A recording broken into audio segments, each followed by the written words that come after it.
بسم اللہ الرحمن الرحیم۔ السلام علیکم۔ آج کا جو پروگرام ہے، یہ جو شرک کی سیریز ہے اس کا چھٹا پروگرام ہے، اور میں نے کوشش کی ہے کہ شرک کے حوالے سے میں تمام ایکسپیکٹ کو کور کر سکوں، قرآن شریف کی آیتوں کے ریفرنس سے، اور صحیح بخاری اور صحیح مسلم کی احادیث کی روشنی میں، اس لیے کہ یہ جو شرک ہے یہ بہت بڑا گناہ ہے، اور یہ واحد گناہ ہے جو ناقابل معافی ہے۔ اگر ہم لوگ کسی بھی طریقے سے اگر شرک میں انوالو ہیں تو ہمیں ہر حالت میں اپنا اس گناہ کا معافی زندگی میں ہی کر لینی چاہیے، اس لیے کہ بظور قیامت خود اللہ تعالیٰ بھی اس گناہ کو ہرگز معاف نہیں فرمائیں گے۔ تو اس شرک کی خطرے کی آگاہی کے لیے کہ ہمیں چاہیے کہ ہم شرک کے حوالے سے تمام ایکسپیکٹ، تمام ایریا کو جان لیں، تاکہ ہم کسی بھی طریقے سے اس گناہ میں ملوث نہ ہوں۔ تو آج کا جو ٹاپک ہے وہ اسی سیریز کی ایک ٹاپک ہے، وہ ہے صرف صحیح احادیث ہی کیوں ضروری ہیں۔ اللہ کے محبوب رسول اللہ صلی اللہ علیہ وآلہ وسلم نے پہلے ہی سے اپنی امت کو من گھڑت اور ضعیف سند والی احادیث کے فتنے کا آگاہی فرما دی تھی۔ چنانچہ تیسری صدی ہجری میں مشہور محدث امیر المسلمین فی احادیث امام ابو الحسن مسلم بن حجاج کشیری رحمۃ اللہ علیہ المتوفی 261 ہجری نے اپنی شرح آفاق مجموعہ احادیث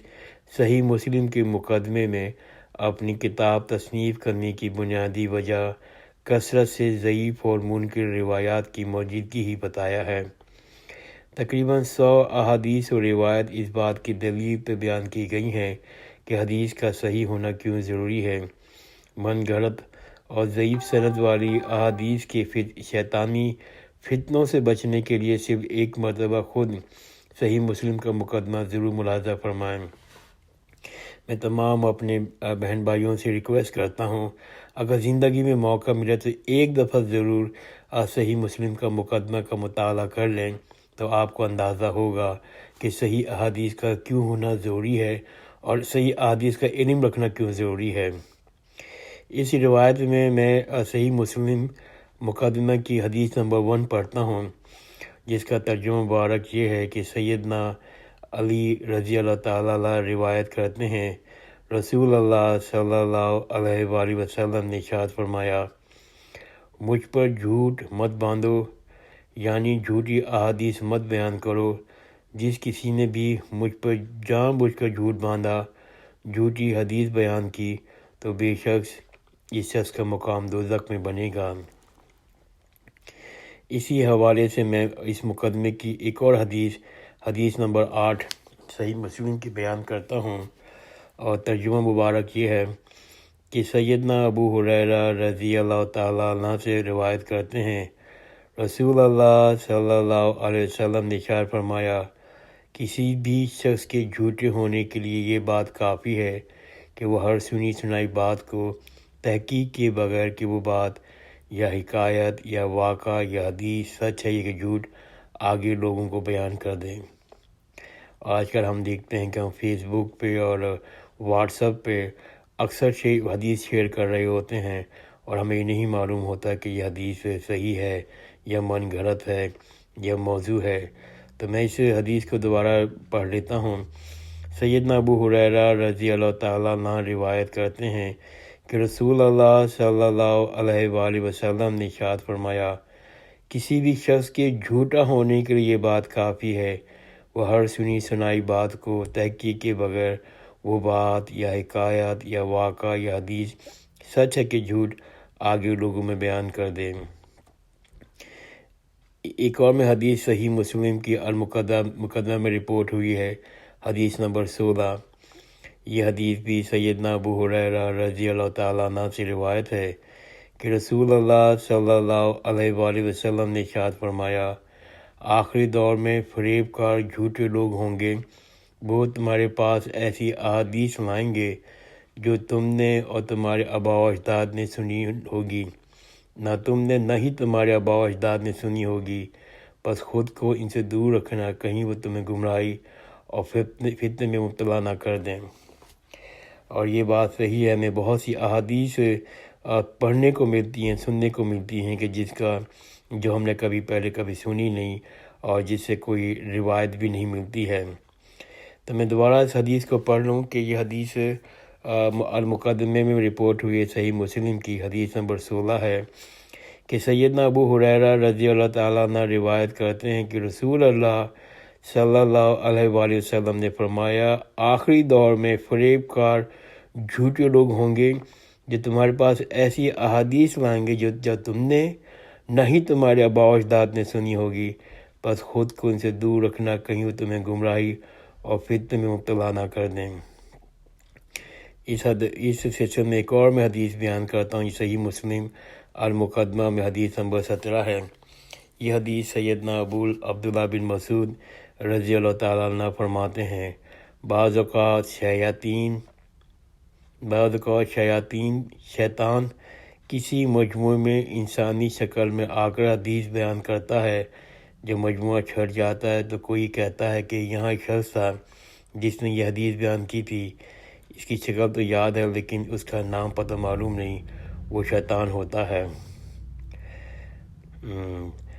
اب میں ٹاپک پڑھتا ہوں، صحیح حدیث کی 8 بہترین کتابیں۔ الحمدللہ محدث کرام نے احادیث کی سندوں میں بہت محنت سے چھان بین کر کے نہ صرف ضعیف اور من گھڑت سند والی حدیثوں کی نشاندہی کی ہے، بلکہ الگ سے صحیح حدیثوں کا مجموعہ جمع کیا ہے۔ اور مشہور بزرگ شاہ ولی اللہ محدث دہلوی رحمۃ اللہ علیہ المتوفی 1176 ہجری نے حجت اللہ بلاغہ میں 8 بہترین کتابوں کا ذکر کیا ہے۔ ان میں جنہوں نے نمبر 1 دی ہے، وہ نمبر 1 صحیح بخاری اور کل احادیث 7397، نمبر 2 صحیح مسلم کل احادیث 7563، نمبر 3 جامع ترمذی کل احادیث 3956، نمبر 4 سنن ابو داؤد کل احادیث 5274، نمبر 5 سنن نسائی 5761، نمبر 6 سنن ابو ابن ماجہ کل احادیث 4341، اور 7واں نمبر ہے الموطا للمالک کل احادیث 1720، اور 8واں نمبر ہے مسند احمد کل احادیث 27647۔ تو سب سے زیادہ احادیث جو رپورٹ کی ہیں وہ مسند احمد نے کی ہیں 27647، اور سب سے کم جو احادیث سے رپورٹ ہوئی ہیں وہ الموطا للمالک ہے 1720، اور احادیث کی پہلی کتاب جو تھی وہ الموطا للمالک ہے۔ انشاءاللہ اگر میری زندگی نے ساتھ دیا تو میں ان کی ان کی جو تشریح ہے کہ سنن کسے کہتے ہیں، مرفوع کسے کہتے ہیں، انشاءاللہ احادیث کے سلسلے میں الگ وائس نوٹ بناؤں گا، کیونکہ جب ہمیں معلوم ہونا چاہیے کہ صحیح کے کیا معنی ہیں، سنن کے کیا معنی ہیں، مرفوع کے معنی کیا ہیں، ضعیف کے معنی کیا ہیں، تو ہمیں حدیث کو سمجھنے میں اور پڑھنے میں آسانی ہوگی۔ اور اس سلسلے میں ایک اور ٹاپک ڈسکس کرتا ہوں، صحیح بخاری اور صحیح مسلم کا بلند ترین مقام۔ یہ جو 8 کتابیں ہیں ان میں سے پہلی 6 کو ہم صحیح ستہ بھی کہتے ہیں، اور پھر ان میں سے پہلی 2 کتابیں جو ہیں صحیح بخاری اور صحیح مسلم کو صحیحین کہا جاتا ہے، کیونکہ ان کی 100% احادیث صحیح ہیں۔ باقی 6 کتابوں میں تقریباً 80% احادیث صحیح ہیں، جبکہ کچھ ضعیف سندوں والی احادیث بھی شامل ہیں۔ صحیح بخاری اور صحیح مسلم کے متعلق شاہ ولی اللہ دہلوی رحمۃ اللہ علیہ المتوفی 1176 میں لکھتے ہیں، صحیحین کے متعلق محدثین کا اتفاق ہے، اس میں متصل اسناد مرفوع حدیث ہیں۔ جیسے میں نے عرض کیا کہ جو ورڈز ہیں اسناد اور مرفوع، یہ ایک ٹرم ہے جو حدیث کے حوالے سے بولی جاتی ہیں۔ انشاءاللہ میں اگر زندگی نے ساتھ دیا میں ان ٹرمز کو بھی انشاءاللہ ایکسپلین کروں گا۔ تو ہمیں عرض کر رہا تھا کہ شاہ ولی اللہ صاحب نے فرمایا کہ یہ جو صحیح بخاری صحیح مسلم ہیں، یہ اس پر سب کا اتفاق ہے کہ یہ اس میں جتنے بھی متصل اسناد ہیں جو احادیث ہیں، مرفوع حدیث ہیں، وہ سب قطعی الصحت ہیں اور بلا شبہ صحیح ہیں۔ صحیح بخاری، صحیح مسلم دونوں کتب ان کے مصنفین تک تواتر کے ساتھ منقول ہیں اور کسی کو بھی اس سے اختلاف نہیں ہے، اور علماء کرام کا قول ہے جو کوئی بھی ان کو حقارت کی نظر سے دیکھتا ہے وہ اہل بدعت میں سے ہے۔ ایسی کتاب ایسے شخص کا راستہ مسلمانوں کا راستہ نہیں ہے۔ سچی بات تو یہ ہے، صحیح کا باقی کتابوں سے مقابلہ کرو تو حقیقت تم پر خود کھل جائے گی اور صاف نظر آ جائے گا کہ صحیح اور باقی کتب احادیث مشرق اور مغرب کا فرق ہے۔ یہ میں نے اقتصاب پڑھا ہے، حجت اللہ بلاغہ اور اردو ترجمہ پڑھا ہے، اور حصہ اول ہے صفحہ نمبر 451۔ یہ کتاب شاہ ولی اللہ محدث دہلوی نے لکھی ہے۔ اب ایک اور ٹاپک پڑھتا ہوں، کلمہ گو مسلمان بھی شرک کی آفت میں پھنس سکتے ہیں۔ کلمہ گو مسلمان بھی شرک کی آفت میں پھنس سکتے ہیں۔ اللہ تعالیٰ نے واحد ناقابل جرم گناہ شرک کے متعلق واضح طور پر بیان کیا ہے۔ اس ضمن میں میں آپ کے سامنے سورہ انعام کی آیت نمبر 82 رکھتا ہوں، جس کا ترجمہ مبارک یہ ہے: جو لوگ ایمان لائے اور اپنے ایمان کے ساتھ ظلم کو نہیں ملایا تو انہی لوگوں کے لیے امن ہے، وہی لوگ ہدایت یافتہ ہیں۔ جو لوگ ایمان لائے اور اپنے ایمان کے ساتھ ظلم کو نہیں ملایا تو انہی لوگوں کے لیے امن ہے، یہی لوگ ہدایت یافتہ ہیں۔ اس کے ساتھ میں ایک حدیث پڑھتا ہوں جو اس کے ساتھ لنک ہے اس قرآن شریف کی آیت کے ساتھ۔ یہ حدیث ہے صحیح بخاری کی کتاب التفسیر میں حدیث نمبر 4629، اور یہی حدیث رپورٹ کی ہے صحیح مسلم نے کتاب الایمان میں 3327۔ یہ حدیث ہے کہ سیدنا عبداللہ بن مسعود رضی اللہ تعالیٰ عنہ کا بیان ہے کہ اس آیت مبارکہ کے نزول پہ، جو میں نے بھی اس صورت انعام کی آیت پڑھی تھی کہ جو لوگ ایمان لائے اور اپنے ایمان کے ساتھ ظلم کو نہیں ملایا تو انہی لوگوں کے لیے امن ہے، وہی لوگ ہدایت یافتہ ہیں۔ اس آیت کے سلسلے میں یہ حدیث مبارکہ ہے کہ سیدنا عبداللہ بن مسعود رضی اللہ تعالیٰ عنہ کا بیان ہے، اس آیت مبارکہ کے نزول پر ہم نے پریشان ہو کے رسول اللہ صلی اللہ علیہ وآلہ وسلم سے پوچھا، وہ کون ہے جو ظلم سے بچا ہوگا؟ تو آپ صلی اللہ علیہ وآلہ وسلم نے فرمایا، اس سے مراد عام ظلم نہیں بلکہ شرک ہے۔ تو مطلب جو لوگ ایمان لائے اور اپنے ایمان کے ساتھ شرک نہیں ملایا تو انہی لوگوں کے لیے امن ہے، وہی لوگ ہدایت یافتہ ہیں۔ اس زمن میں ایک اور حدیث آپ لوگوں کے سامنے رکھتا ہوں۔ صحیح مسلم کی کتاب ہے کتاب الجنائز، حدیث نمبر 2198 2198، اور صحیح اس کا ترجمہ یہ ہے صحیح حدیث کا کہ رسول اللہ صلی اللہ علیہ وآلہ وسلم نے فرمایا، جو کوئی مسلمان فوت ہو جائے اور اس کی نماز جنازے میں 40 ایسے لوگ شامل ہوں جو اللہ کے ساتھ شرک نہ کرتے ہوں تو اللہ تعالیٰ اس مرنے والے کے حق میں ان لوگوں کی گواہی قبول کرے گا۔ تو اللہ تعالیٰ اس مرنے والے کے حق میں ان لوگوں کی سفارش قبول فرما لیتا ہے۔ جو کوئی مسلمان فوت ہو جائے اور اس کی نماز جنازہ میں 40 ایسے لوگ شامل ہوں جو اللہ کے ساتھ شرک نہ کرتے ہوں تو اللہ تعالیٰ اس مرنے والے کے حق میں ان لوگوں کی سفارش قبول فرما لیتا ہے۔ اب تو سارے ہی شیطانی وسوسے ختم ہو گئے، کیونکہ جنازے تو صرف مسلمان ہی پڑھتے ہیں، لہذا جنازہ پڑھنے والا کلمہ گو مسلمان بھی شرک میں مبتلا ہو سکتا ہے، نعوذ باللہ۔ اب ایک اور ٹاپک میں پڑھتا ہوں آپ کے سامنے، وہ ہے امت محمدیہ صلی اللہ علیہ وآلہ وسلم کا صرف ایک گروہ ہی شرک میں محفوظ رہے گا۔ یہ بہت ہی پاورفل ٹاپک ہے اور بہت ہی غور سے سننے والا اور سمجھنے والا ہے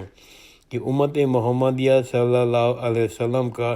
صرف ایک گروہ ہی شرک سے محفوظ رہے گا۔ اس زمانے میں اللہ تعالیٰ کے محبوب بندے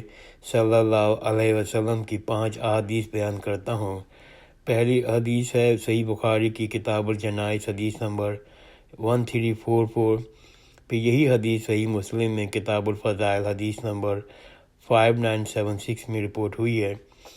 ترجمہ صحیح حدیث ہے، رسول اللہ صلی اللہ علیہ وسلم نے ارشاد فرمایا،